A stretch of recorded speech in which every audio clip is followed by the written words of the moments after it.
नमस्कार, हमारे चैनल में आपका स्वागत है। मैं हूं रामचंद्र मौर्य। साथियों, आज 5 सितंबर है, शिक्षक दिवस।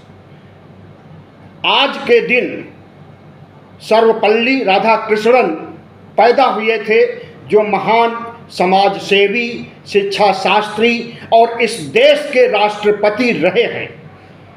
उन्हीं के नाम पर 5 सितंबर को शिक्षक दिवस मनाया जाता है। सर्वपल्ली डॉक्टर राधाकृष्णन को कोटि कोटि नमन और आपको शिक्षक दिवस पर बधाई और शुभकामनाएं। साथियों, आपको बता दें कि आज हमारा भी जन्मदिन है, 5 सितंबर। आज मैं 63 साल का हो गया। ये जन्मदिन हम आपको स्कूल में नाम लिखते समय टीचर ने जो कुछ लिख लिया था उसके आधार पर बता रहे हैं। वास्तविक जन्मतिथि क्या है इसे हमें नहीं पता है, क्योंकि हमारे पिताजी माताजी कोई भी शिक्षित नहीं थे, तो उन्हें तिथि याद नहीं रह सकी। तो शिक्षक दिवस पर दोबारा आपको ढेरों बधाइयाँ, शुभकामनाएं। और हम चाहते हैं कि अगर आप पहली बार हमारे चैनल को देख रहे हैं तो सब्सक्राइब कर लीजिए, सामने की घंटी दबाइए ताकि हमारे वीडियो आपको तुरंत मिल जाए। यही हमारे लिए बहुत बड़ा उपहार होगा। और जो लोग सब्सक्राइब कर चुके हैं वे अगर हमें उपहार देना चाहते हैं तो लाइक करें और शेयर करें अपने मित्रों को। व्हाट्सएप पर, फेसबुक पर, इंस्टाग्राम पर, ट्विटर पर, हर जगह यही हमारे लिए बहुत बड़ा उपहार होगा। आज हम चर्चा करेंगे प्रधानमंत्री नरेंद्र मोदी ने किसान आंदोलन के दौरान किसानों को आंदोलन जीवी कहा था। तो उस समय बड़ी प्रतिक्रिया हुई थी और प्रधानमंत्री नरेंद्र मोदी को चुनाव जीवी कहा गया था। और यह भी कहा गया था कि प्रधानमंत्री नरेंद्र मोदी 24 घंटे चुनाव में ही जीते रहते हैं। चुनाव कैसे लड़ा जाए, कैसे जीता जाए, कैसे ऑपरेशन लोटस किया जाए, कैसे सरकार बनाई जाए और कैसे विपक्ष को परास्त किया जाए। लेकिन तीसरे टर्म में 9 जून को शपथ लेने के बाद प्रधानमंत्री नरेंद्र मोदी 4 राज्यों के चुनाव को इग्नोर कर रहे हैं। 4 राज्य हैं महाराष्ट्र, झारखंड, हरियाणा और जम्मू कश्मीर। जम्मू कश्मीर और हरियाणा के चुनाव की घोषणा हो गई है। जम्मू कश्मीर और हरियाणा में चुनाव होने वाले हैं और राहुल गांधी बड़ी शिद्दत के साथ प्रचार कर रहे हैं जम्मू कश्मीर में और हरियाणा में। लेकिन प्रधानमंत्री नरेंद्र मोदी विदेश के दौरे पर हैं। आज 5 सितंबर को प्रधानमंत्री सिंगापुर में हैं। इसके पहले 9 जून को जब शपथ ग्रहण किया था प्रधानमंत्री नरेंद्र मोदी ने, संविधान को माथे से लगाने के बाद, उसके बाद से जब वे विदेशी दौरों पर निकले तो उसकी एक लंबी फेहरिस्त है। वह फेहरिस्त यह है कि 3 दिन बाद यानी 12 जून को प्रधानमंत्री नरेंद्र मोदी इटली निकल गए, राहुल गांधी के ननिहाल। 25 जुलाई को रूस और ऑस्ट्रिया की यात्रा किया प्रधानमंत्री नरेंद्र मोदी ने। 21 अगस्त को पोलैंड, 23 और 24 अगस्त को यूक्रेन और उसके बाद 3 सितंबर को ब्रुनोई की यात्रा पर गए और अभी लौट करके नहीं आए हैं। 5 सितंबर आज है। आज प्रधानमंत्री सिंगापुर में हैं और 4 राज्यों के चुनाव सिर पर हैं। माना जा रहा है कि प्रधानमंत्री नरेंद्र मोदी ने आरएसएस के ऊपर 4 चुनाव की जिम्मेदारी सौंप दी है, क्योंकि आरएसएस भारतीय जनता पार्टी पर कब्जा करना चाहता है, अपना अध्यक्ष बनाना चाहता है और भारतीय जनता पार्टी को रिमोट से चलाना चाहता है। प्रधानमंत्री नरेंद्र मोदी और शाह के नियंत्रण से पार्टी को मुक्त करना चाहता है संघ। तो संघ और मोदी के बीच जो घमासान छिड़ा हुआ है उसकी वानगी देखी जा रही है। प्रधानमंत्री का सोचना है कि हम भारत में रहेंगे ही नहीं तो चुनाव प्रचार क्या करेंगे, और आरएसएस जिस शिद्दत के साथ पार्टी को हथिया रहा है हम उसके ऊपर जिम्मेदारी डाल दे रहे हैं, क्योंकि इन 4 राज्यों में भारतीय जनता पार्टी के जीत के आसार न के बराबर हैं। बिल्कुल नहीं आसार हैं कि यहाँ पर पार्टी जीतेगी। और ये ऐसे राज्य हैं जहाँ पर कि भारतीय जनता पार्टी की पहले से सरकार है, झारखंड को छोड़ करके। जम्मू कश्मीर में चुनाव हो रहा है और वहाँ के उपराज्यपाल या कहें कि लेफ्टिनेंट गवर्नर मनोज सिन्हा हैं और उनके नेतृत्व में वहाँ चुनाव नहीं हो रहा है, बल्कि संघ के राम माधव गए हुए हैं। और राम माधव की इतनी फजीहत हो रही है जम्मू कश्मीर में, क्योंकि उनके ऊपर सत्यपाल मलिक जो जम्मू कश्मीर के उपराज्यपाल रह चुके हैं, उन्होंने आरोप लगाया था कि 300 करोड़ रुपए का ऑफर दिया था राम माधव ने कारपोरेट सेक्टर की फाइल पर साइन करवाने के लिए। तो भारतीय जनता पार्टी चारों राज्यों में बैकफुट पर खड़ी है। हरियाणा में भी भारतीय जनता पार्टी के जीत के आसार नहीं हैं। जो सर्वे हो रहे हैं उस सर्वे में एक तरफा जीत कांग्रेस की दिखाई जा रही है। इसी तरह से महाराष्ट्र में भी भारतीय जनता पार्टी लोकसभा चुनाव बुरी तरह से हार चुकी है। सिंगल डिजिट में भारतीय जनता पार्टी रह गई है, जो कभी 41 सीटों पर जीती थी अपने एलाई पार्टनर्स के साथ, एनडीए के साथ। तो आज भारतीय जनता पार्टी 2014 और 19 की भारतीय जनता पार्टी नहीं रह गई है। आज भारतीय जनता पार्टी बैसाखियों पर चलने वाली सरकार के नियंत्रण में है, या यूं कहें कि संघ के नियंत्रण में है। और नरेंद्र मोदी यह दिखा देना चाहते हैं कि संघ अगर बीजेपी को चलाना चाहता है तो 4 राज्यों का चुनाव लड़ करके और जीत करके दिखाए।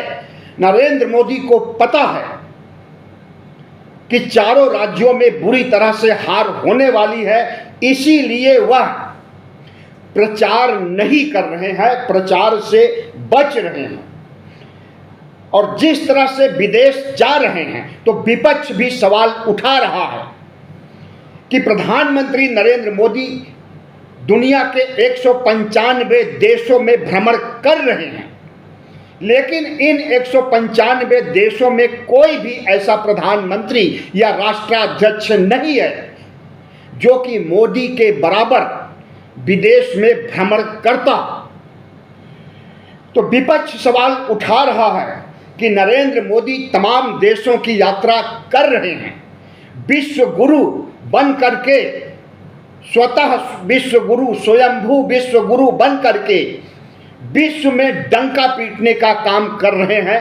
ऐसा आईटी सेल और भारतीय जनता पार्टी के अंधभक्त और छोटे नेताओं का कहना है, लेकिन बड़े नेता, शीर्षस्थ नेता किसी भी बयान से बच रहे हैं। हाँ, तो विपक्ष का कहना है कि नरेंद्र मोदी के पास दुनिया के देशों में टहलने के लिए समय ही समय है चुनाव के दौरान, लेकिन मणिपुर जाने का उनका कोई कार्यक्रम नहीं है पिछले 1.5 साल से। और अभी भी प्रधानमंत्री नरेंद्र मोदी मणिपुर से आंखें चुरा रहे हैं और आगे भी आंखें चुराते रहेंगे, इसकी पूरी संभावना है। मणिपुर में जो परिस्थितियां हो गई हैं, जिस तरह से मणिपुर जल रहा था और अभी भी जल रहा है, आए दिन तमाम मौतों की सूचनाएं आती रहती हैं, उसके बावजूद न तो वहाँ का मुख्यमंत्री बदला जा रहा है और न प्रधानमंत्री खुद जाकर के शांति की अपील कर रहे हैं, जबकि राहुल गांधी 3 बार मणिपुर जा चुके हैं पीड़ित परिवारों के आंसू पोंछने के लिए। लेकिन प्रधानमंत्री नरेंद्र मोदी के पास विदेशों में जाने का समय है, लेकिन मणिपुर नहीं जा रहे। प्रधानमंत्री नरेंद्र मोदी 2014 से 24 तक जितने भी चुनाव हुए हैं, और लगभग साल भर कोई न कोई चुनाव होता ही रहता है, तो उत्तर प्रदेश में जब 22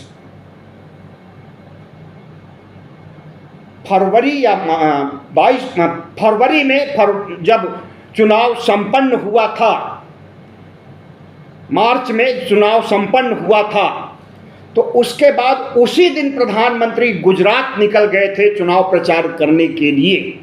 प्रधानमंत्री नरेंद्र मोदी एक दिन भी नहीं बिता सकते हैं बगैर प्रचार किए हुए, और चुनावी प्रचार में उन्हें महारत हासिल है। लेकिन यह महारत अब कहां खो गई है, इस पर लोग ताजुब कर रहे हैं।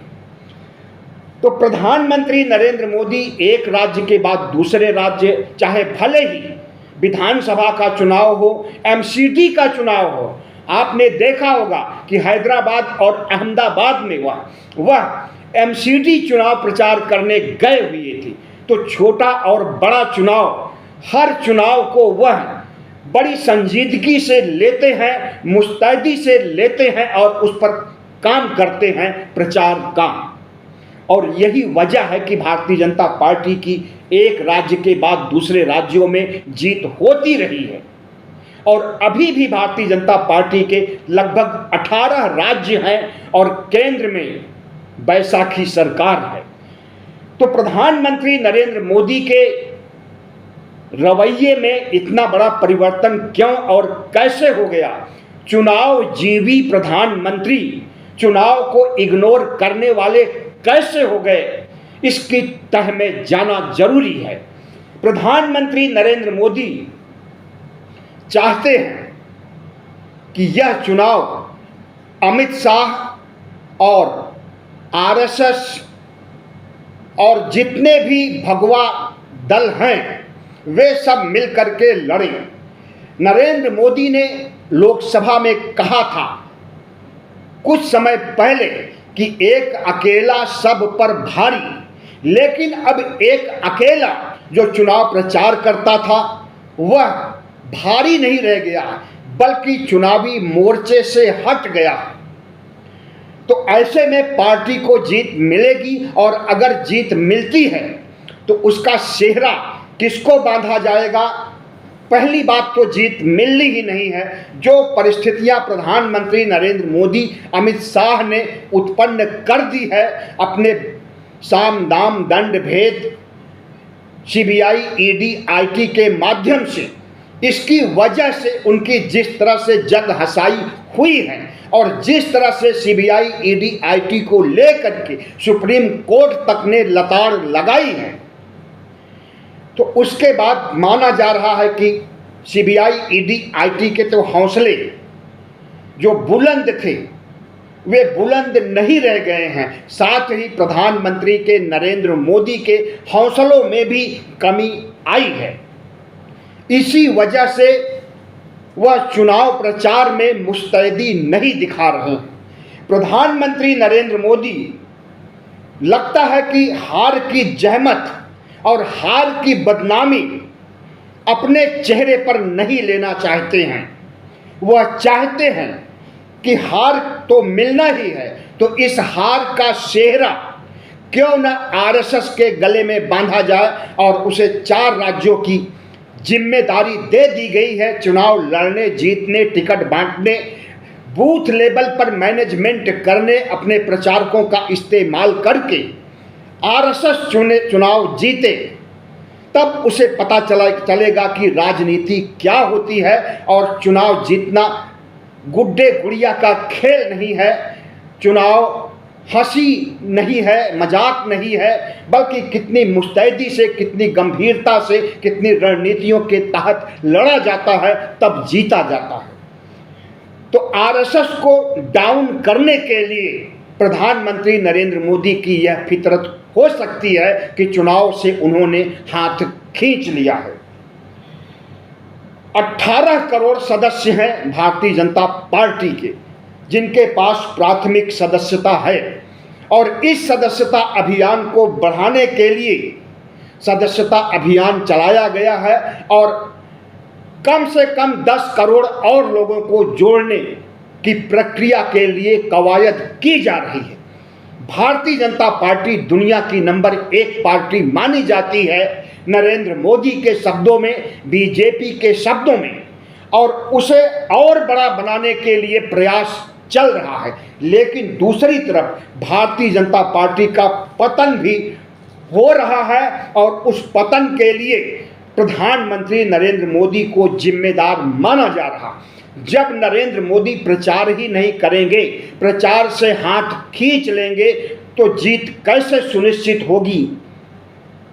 इसकी उधेड़ बुन में भारतीय जनता पार्टी के नेता हैं, आईटी सेल है और अंधभक्त भी हैं।